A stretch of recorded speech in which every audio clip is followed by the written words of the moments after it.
Hi guys, welcome to my YouTube channel study with फैज़।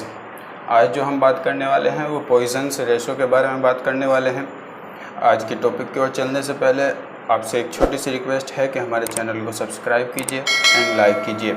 तो आज हमारे जो टॉपिक है वो पॉइजन्स रेशो के बारे में है। ये जो पॉइजन्स रेशो है, ये जो पॉइजन्स हैं, ये एक साइंटिस्ट का नाम है। पॉइजन एक साइंटिस्ट का नाम था। उनके नाम पर ही उन्होंने एक लॉ दिया, उनके नाम पर ही इस लॉ का नाम पड़ा। तो ये कहते हैं, चलो इसे समझते हैं। तो ये पॉइजन्स रेशो जो है, ये साइंटिस्ट जो है ये कहते हैं, यानी कोई एक बॉडी है, मान लीजिए ये कोई बॉडी है हमारी, ये सिलेंड्रिकल बॉडी है।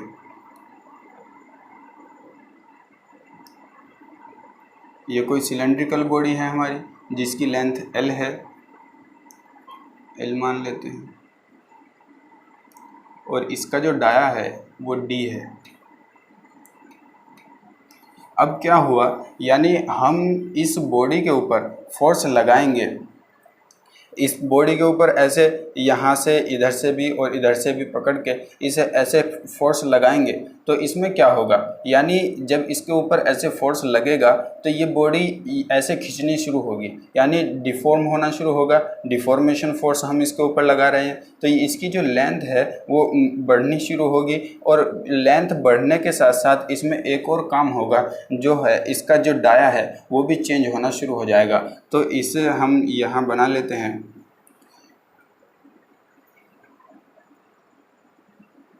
मान लीजिए ये ऐसे हो गई बॉडी,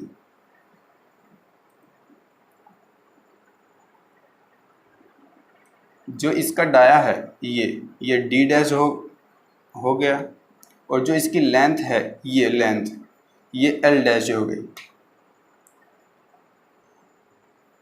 यानी पहले जो लेंथ थी वो L थी, जब हमने इसके ऊपर ऐसे फोर्स लगाया और इस बॉडी को ऐसे पकड़ के ऐसे खींचा, तो तब जब ये बॉडी ऐसे खींचनी शुरू हुई तो इसकी लेंथ जो है वो बढ़नी शुरू हो गई ऐसे, और इसका जो डाया है वो ऐसे घटना शुरू हो गया। यानी डाया जो है वो फाइनल जो डाया वो डी डैश हुआ, और जो फाइनल लेंथ आई हमारे पास वो एल डैश आई। तो इसके अंदर हम देख रहे हैं कि दो चेंजेस आए। पहला चेंजेस जो आया वो लेंथ के अंदर आया, तो हम इसे यहाँ लिख भी सकते हैं, जैसे यहाँ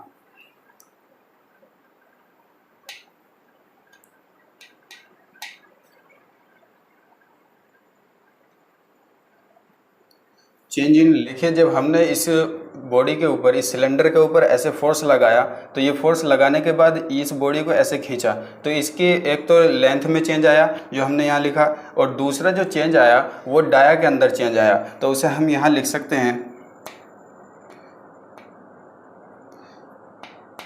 चेंज इन डायामीटर।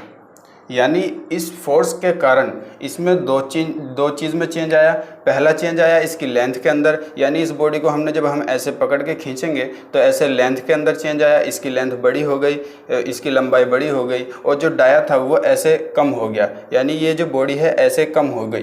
तो यहाँ जो चेंज इन लेंथ है, अगर हम इसे लिखना चाहें तो इसे हम यहाँ से डेल्टा L इज इक्वल, तो हमारी जो चेंजिंग लेंथ है अगर हम उसे निकालना चाहें तो यहाँ से हम L डैश माइनस L हो जाएगा।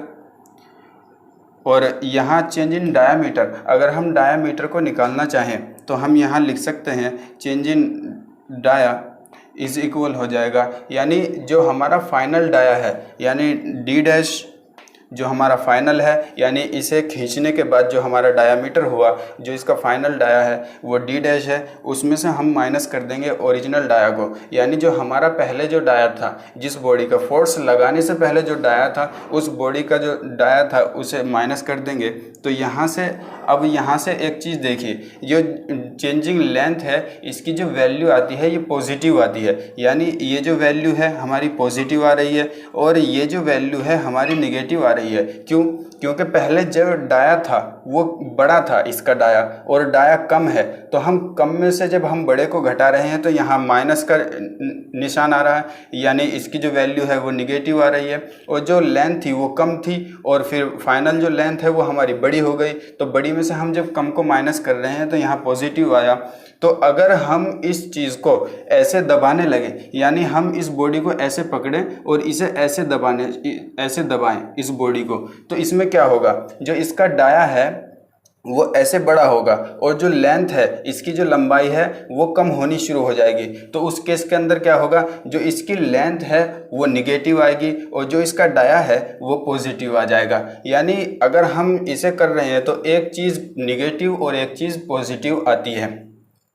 तो अब पॉइजन्स रेशियो जो है ये कहते हैं, अगर हम यहाँ से ये जो डाया है अगर हम इसे देखें तो इस बॉडी के लिए, यानी हमने फोर्स इसके ऊपर ऐसे लगाया, ये बात मैं पहले भी समझा चुका हूँ, तो इस फोर्स के अकॉर्डिंग ये जो इसका डाया है ये इसकी लेटरल स्ट्रेन है, और जो जिस उसमें हमने फोर्स लगाया, यानी यहाँ फोर्स लगाया हमने इसमें और यहाँ फोर्स लगाया, तो ये जो है इसकी लॉन्गिट्यूडिनल स्ट्रेन है। तो पॉइजन्स रेशियो यही कहता है कि जो हमारी लेटरल स्ट्रेन और लॉन्गिट्यूडिनल स्ट्रेन का जो डिवाइड है उसे ही हम पॉइजन्स रेशियो बोलेंगे।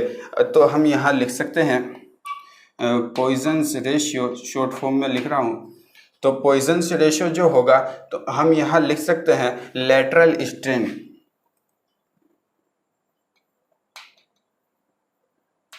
लेटरल स्ट्रेन अपॉन जो हमारी लॉन्गिट्यूडिनल स्ट्रेन है, इसे यहाँ हम लिख सकते हैं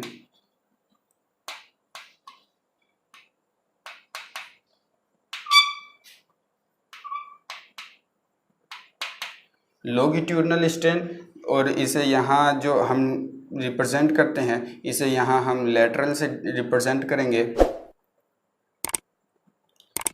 यहाँ लेटरल लिखेंगे, और यहाँ जो रिप्रेजेंट करेंगे इसे लॉन्गिट्यूडिनल से लिखेंगे, यहाँ ये लिख देंगे।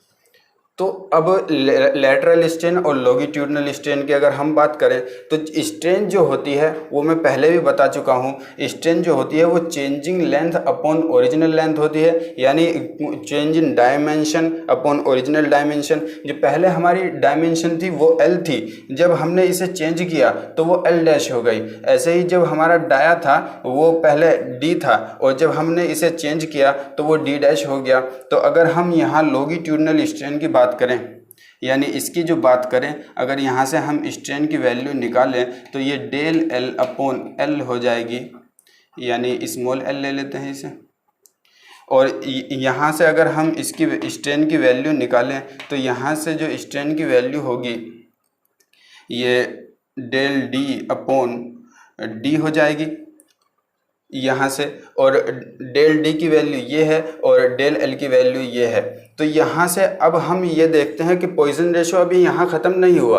तो पॉइजन रेशो में एक चीज़ और है कि यहाँ जो है इसके यहाँ एक निगेटिव का साइन लिया जाता है, यानी इसे निगेटिव रखा जाता है। वो क्यों रखा जाता है इसे भी देख लेते हैं। अभी मैंने आपको बताया कि इसमें क्या होता है कि एक चीज़ निगेटिव और एक चीज़ पॉजिटिव, यानी अगर हम कंपैरिजन करेंगे तो ये निगेटिव हो जाएगी, ये पॉजिटिव हो जाएगी, यानी एक चीज़ निगेटिव है एक चीज़ पॉजिटिव है। तो इसे जो हमारी वैल्यू है वो अच्छे से हम समझ पाएँ, इसीलिए इस पूरे पॉइजन रेशियो को पॉजिटिव बनाने के लिए हम यहाँ एक निगेटिव का साइन लगाते हैं, ताकि ये जो निगेटिव वैल्यू है ये निगेटिव और ये वाला निगेटिव, इन दोनों को जब हम गुना करेंगे तो ये जो है पॉजिटिव हो जाएगा। तो यहाँ से हमारी जो वैल्यू बन जाती है फिर ये पॉजिटिव की वैल्यू बन जाती है। और जो पॉइजन रेशो है उसे म्यू से डिनोट किया जाता है, इसे म्यू से डिनोट किया जाता है। और जो और बुक हैं किसी बुक में म्यू से मिलता है और किसी बुक में इसे 1/m से भी डिनोट किया जाता है, यानी किसी बुक में इसे म्यू से डिनोट किया जाता है और किसी बुक में इसे 1/m से भी डिनोट किया जाता है और कहीं कहीं पर इसे सिग्मा से भी डिनोट किया जाता है। तो पॉइजन रेशो जो था बस यही था कि हम लेटरल स्ट्रेन और लॉन्गिट्यूडनल स्ट्रेन का जो डिवाइड है उसे रखेंगे, यानी lateral strain upon longitudinal strain. अब ये देखते हैं कि ये हमने समझ तो लिया, हम किसी बॉडी पे ऐसे फोर्स लगा रहे हैं तो ये ऐसे चेंजेस आ रहा है। अगर हम अपनी ज़िंदगी के अंदर इसे देखें, यानी हम इसे कैसे फील करते हैं अपनी ज़िंदगी के डेली लाइफ में, हम कैसे इसे यूज़ करते हैं, तो आप एक रबड़ बैंड लेना, यानी रबड़ जो होता है उसे छल्ला भी बोलता है, ऐसा छल्ला जिसमें नोट होते हैं, उसकी गड्डी के ऊपर एक छल्ला लगाया जाता है। तो उस छल्ले को पकड़कर ऐसे जब हम खींचेंगे तो उसके अंदर क्या होगा, यानी वो उसकी जो मोटाई है वो पहले ज़्यादा होगी और तब हम उसे खींचेंगे तो उसकी लंबाई बढ़ जाएगी, लेकिन जो उस छल्ले की मोटाई थी वो कम हो जाएगी।